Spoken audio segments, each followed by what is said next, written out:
আমার নবী বিশ্ব নবীর জানাজার নামাজ খেয়ে পড়াইছিল, আপনাদের জানা আসেনি বলে না? রাসূলুল্লাহ জানাজার নামাজ খেয়ে পড়াইল। রাসূলুল্লাহর ওফাতের আগে সাহাবায়ে কেরাম ওগুলো জানতে চাইলে, ইয়া রাসূলুল্লাহ, ইয়া হাবিবাল্লাহ, আপনি মারা যাওয়ার পরে গোসল খেয়ে দেওয়াইতো, আপনি মারা যাওয়ার পরে বিদায় হওয়ার পরে আপনার খবর খেয়ে কুদিত, আপনার জানাজা খেয়ে পড়াইতো। এটা একটা প্রশ্ন আসে না? কোন যায় প্রশ্ন করলাম।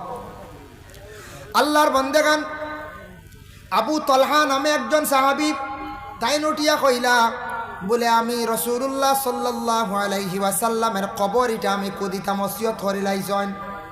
এর জন্য রাসূলুল্লাহ ওফাতর পরে আবু তলহা তার নিজে রাসূলুল্লাহর কবর শরীফ কুদিলা। সুবহানাল্লাহ। আর আল্লাহ রাসূল কইলা, আমার ওফাতর পরে রে সাহাবায়ে কেরাম হল আমার আহলে বাইত যারা এরা গোসল দেওয়াইবা, তবে গোসল দেওয়ানির পরে আমারে কাফন পরিধান করাইয়া সুন্দর করিয়া যে জায়গার মধ্যে কবর দেওয়া হইতো পাশে তুমি তার নিয়া রাখি দিও। প্রথমে আল্লাহর পক্ষ থাকি ফরিস্ত হল আসিয়া আমার জানাজা করবা, আর পরে তুমি তান একজন একজন করিয়া জানাজা করিও। রহমতুল্লিল আলামিনের খে নমাজ পড়াই থাকার সাহস আছে, আসেনি পঞ্চায়? যার কারণে নবীজির জানাজার নামাজ জমাতে হইছে না, একজন একজন করে গিয়া জানাজার নামাজ পড়িছেন। বাবা, প্রথমে আল্লাহর ফরিস্তা হলে জানাজার নামাজ পড়িলা, তারপরে জানাজার শেষে রাসূলুল্লাহ রে দফন করতে সময় আমরা কবর রাখি তিনজন নামন, আমার নবীরে কবর শরীফর রাখতে সময় 4 জন আসলাম। একজন হইলা হযরতে আলী, আর একজন হইলা আবু তালহা, তান 2 জন আওলা। একজনের নাম সসম, আর একজনের নাম হইল ফজল। এই 4 জনে রাসূলুল্লাহ রে কবর শরীফ রাখতে সময় কিতা কইয়া রাখলা?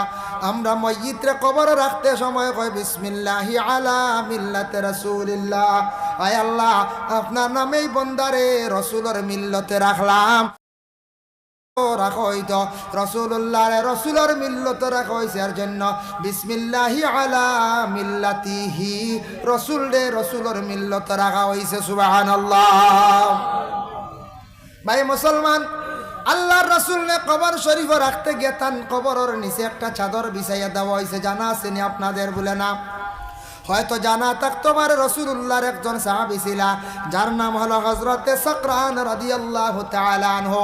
এই কইলা, আমার এখন চাদর আছে নাজরানি, সেই চাদরটা আল্লাহর রাসূলের কবর শরীফের নিচে বিছাইয়া দিলাই। সবার সম্মতিক্রমে রাসূলুল্লাহর কবর শরীফের নিচে একটা নাজরানি চাদর বিছাইয়া দেওয়া হইল। আল্লাহর বন্দেগানের জন্য যত কবরস্থান আছে আপনাদের আছে না? নাম আছে। কবরস্থান ডে হেফাজত করতাম। কবরস্থান অধিক বড় গাছ হয়ে গেছে, এটা কাটার চেষ্টা করবা। এটার জড়র কারণে কবরস্থান কবর খুদিতে কষ্ট হইবা। তবে কবরের উপরে ফুল গাছ লাগাইছ, গাছ আছে, চুলি বানাই গুলি আল্লাহর জিকির আজকার করিয়া থাকে। কবরস্থানও গরু রাখার জায়গা নাই, কবরস্থান এখান ছাগল রাখার জায়গা নাই। যারা গরু রাখবা ছাগল রাখবা কবরস্থানও দিবা, মুর্দে গান হল লানত আপনার উপরে পড়ব। এর লাগি দয়া করিয়া কবরস্থানের হেফাজত করবা। কবরস্থানের পাশে গিয়া যুবক ভাইয়ান খেলাধুলা করবা না। আল্লাহর রাসূল ফরমান, যারা অযথা সময় কবরস্থানের পাশে নষ্ট করে এরা কিন্তু দিলটা আবার কি হয়ে যায়, মুর্দা হয়ে যায়। কবরস্থানে কোনো ফসল ধরি লাইছে, এটা কবরস্থানের মহল্লার কমিটি সারা মিলিয়া এগুলা বিক্রি করতা। এক তো আনা হইয়া যদি কবরস্থান বলে 10 জনে কবরস্থান দাবি আছে আনিয়া খাইলাই, ইলা যদি আনা হইয়া যদি খাইলান সবর সমান অধিকার, যার কারণে এটা বৈধ নেই আপনার জন্য। আর 2 নম্বরে কবরের উপরের ফসল যদি ইলা আনা হইয়া যদি আপনি খান, দিল মুর্দা হয়ে যাইব। এর জন্য দয়া করিয়া কবরস্থানও আপনারা আমার শ্রদ্ধা দিতাম না। শ্রদ্ধা দেওয়া বিলকুল হারাম, আল্লাহ ব্যতীত শ্রদ্ধা দেওয়ার আর আদেশ নাই। ভাই মুসলমানের জন্য কবর শরীফের মধ্যে রাখার পরে আমরা 3 মুষ্টি মাটি দেই, আর ওখানতে আমরা কই স্মরণ করি, মিনহা খালাকনাকুম ওয়া ফিহা নুঈদুকুম ওয়া মিনহা নুখরিজুকুম তারাতান উখরা। কই না? কই মিনহা খালাকনাকুম ওয়া ফিহা নুঈদুকুম ওয়া মিনহা নুখরিজুকুম তারাতান উখরা। আমরা কই মিনহা খালাকনাকুম, ও আল্লাহ আপনি তো আমরারে মাটি দি বানাইছো, ও মাটি দিয়া অমিন মিনহা খালাকনাকুম ওয়া ফিহা নুঈদুকুম, ও মাটির মধ্যে আমরা আবার যাইমু, আমরা ঢুকিমু। অমিনহা নুখরিজুকুম তারাতান উখরা, এই মাটির থাকি সারা একদিন বাহির হইয়া আসবা। কবরিস্তানের আযাব যেটা, এটা আপনাদের বিশ্বাস আসেনি বাবা? বলে যে কোনো বান্দারে কবর শরীফের মধ্যে রাখার পরে রুহানি ইল্লিন বা সিজ্জিনের মধ্যে যায়।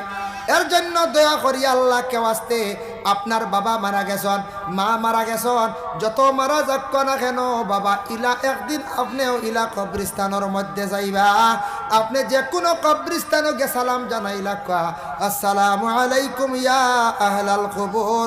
হইতে না হইতে কইত্রা কবরিস্তানের মইয়িতের রুহানিয়ে বন্দায় কোনো সালাম দিলে সেই সালামর আলেখ লয়া হয়, সে আমরার সালাম দিলা রে, সে আমরার লাগি পড়াশোনা করিয়া সাহায্য করডা। মসজিদে ওদের সাহায্য করতেন না, না করতা। এর লাগি আপনি যদি সাহায্য করেন পড়াশোনা করিয়া, রাসূলুল্লাহ ফরমায় আল মাইয়িতু বিল কবর কাল গারিকু বিল বাহর, মসজিদ কবরের মধ্যে আছে, সে ডুবন্ত অবস্থায়। আপনাদের এলাকায় বরাক নদী আছে, যখন পড়ি গেল একজন মানুষ যদি হঠাৎ সেই নৌকার থাকি পড়ি গেল হাবুডুবুকার নিয়ে আশ্রয়কারী, তারে যদি আপনি আশ্রয় লাগান, সে সারা জীবন আপনার প্রশংসা করব, দোয়া করব। ওয়ালা মসজিদ কবরের মধ্যে বাবা ডুবন্ত অবস্থায় কবরবাসী মসজিদরে পড়াশোনা করিয়া দোয়া করকা, মসজিদের জন্য আপনি মাগফিরতর লাগি দোয়া করেন। তবে একটা আমল আপনাদের সম্মুখে আমি কইয়ার, যাদের মা মারা গেছেন কিংবা তো বাবা মারা গেছেন, ওয়াজিফার মধ্যে আপনি ভাইবা লেখা আছে দুরুদে হাজারি। ওটা যদি কোনো আওলাদ হলে 21 মর্তবা ফড়িয়া যদি তান বাবার হক মার হক যদি দোয়া চাইন, হয়তো 21 মর্তবা ফড়িলে আওলাদে মা বাবার কবর আজাব আল্লাহ রাখে না, আজাব রে আল্লাহর যাতে উঠাইলেন। ওজিবাত কইবা দুরুদে হাজারি বাক্কা লম্বা, সাল্লি আলা মুহাম্মাদিন মাদামাতিস সালাতু ওয়া সাল্লি আলা মুহাম্মাদিন মাদামাতির রাহমা, হইয়া বাক্কা লম্বা এই দুরুদটা। এর লাগি প্রত্যেক কবরিস্তানের মধ্যে যায় পড়াশোনা করেন। কবরিস্তানও গিয়া আমরা সজদা না, বিলকুল হারাম। কবরিস্তানও ওয়ালো গিয়া গোসা নিজেন বেমার হমতো আলি না, ইটা না মসলকে আরবাবে হক মুফতি ওয়াজিউদ্দিন রহমতুল্লাহি তাআলা আলাইহি লেখছেন, কবরিস্তানও বা অলি আল্লাহর মাজারও গিয়া তুমি আউরি বুসা দিও না।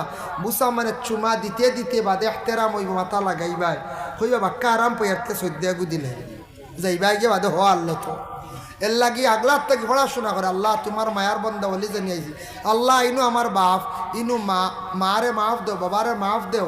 আল্লাহ অলির দরজা বুলন করো, তান খাতিরে আমার দোয়ারে কবুল করো। এর জন্য বিশেষ করে আপনার মা বোন হল যারা আসন, এর লাগি বেহতর গড় বসিয়া কোরআন শরীফ তিলাওয়াত করক্কা, নমাজ পড়ক্কা, দোয়া করক্কা।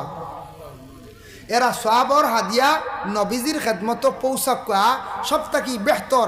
মা বোন হল যে আমি স্বামী তৈয়া সারা তৈয়া গেল যাইতাম গিয়া খালি অমুক অলির রোজাত হমুক অলির রোজাত, ইকান থাকি উত্তম মা বোনগুলোর বেশি বালা যাইতে পারবা। তবে উত্তম বেশি বালা পর্দার হালতে থাকিয়া পড়াশোনাটা বেশি করা বালা। এর জন্য বিশেষ করিয়া দয়া করিয়া মা বোনগল আল্লাহকে ওয়াস্তে আপনারা নিজ ঘরের মধ্যে থাকার চেষ্টা করেন। পর্দার হুকুম যেহেতু বেশি আইছে মহিলাদের জন্য, আমরার মা বোনকলে পর্দা বেশি বেশি করিয়ার চেষ্টা করক। যার জন্য বিশেষ করিয়া অতিথি সবাইছুন আইজিত না আমার সময় শেষ হয়ে গেছে গিয়া। আল্লাহ পাক রব্বুল আলামিন আমদারে বেশি বেশি করিয়া জিয়ারত করার তৌফিক দেখা, আমরা বেশি বেশি করিয়া মুর্দেগানকলর ইয়াদ করতাম। আল্লাহ তৌফিক দেখা সবে কক আল্লাহুম্মা আমিন। মুহতারাম হাজিরিন কেরাম, আমরা যে নবীজি মদিনার জমিনে শুইয়া আছেন, আমরা নবীজির জিয়ারত করতাম, আমরার নসিব আসেনি হোক থাকতে পারে না, নসিব আল্লাহ মারব না পঞ্চায়েত, তবে আশা আসেনি সারা রাখ নাই তো আশা আছে। নবীজির যেন রোজা মোবারক বাবা দেখলে মনে একটা শান্তি আসে বাবা, গম্বুজে খাজরাটা দেখলে শান্তি আসে। তবে একটা আমল আমি কইয়া দিয়ার, আমরা নবীজিরে খাবে দেখতে পাইবা, বেশি করিয়া দুরুদ শরীফ খাবে মানে পড়ার চেষ্টা করবা। আর ফাললে প্রতিদিন রাত সূরা মুজাম্মিল পড়িয়া আপনি ঘুমাইবা। যদি পড়িয়া ঘুমায় আখতা কোন দিন নবীজিরে খাবে দেখিলিবা, আর যে নবীজিরে খাবে দেখিলিবা তার লাগি জাহান্নামর আগুন আল্লাহ হারাম করে দিবা। হক সুবহানাল্লাহ। এর লাগি নবীজিরে খাবে আমরা দেখতাম, আশা রাখিয়া দুরূদ শরীফ বেশি বেশি করিয়া পড়েন জানি। বেশি বেশি করিয়া নবীর উপরে দুরুদ পড়েন জানি আর সূরা মুজাম্মিলও পড়েন জানি। যাই হোক, সময় আমার শেষ, আমি মখতসর এক দোয়া করে লইতাম।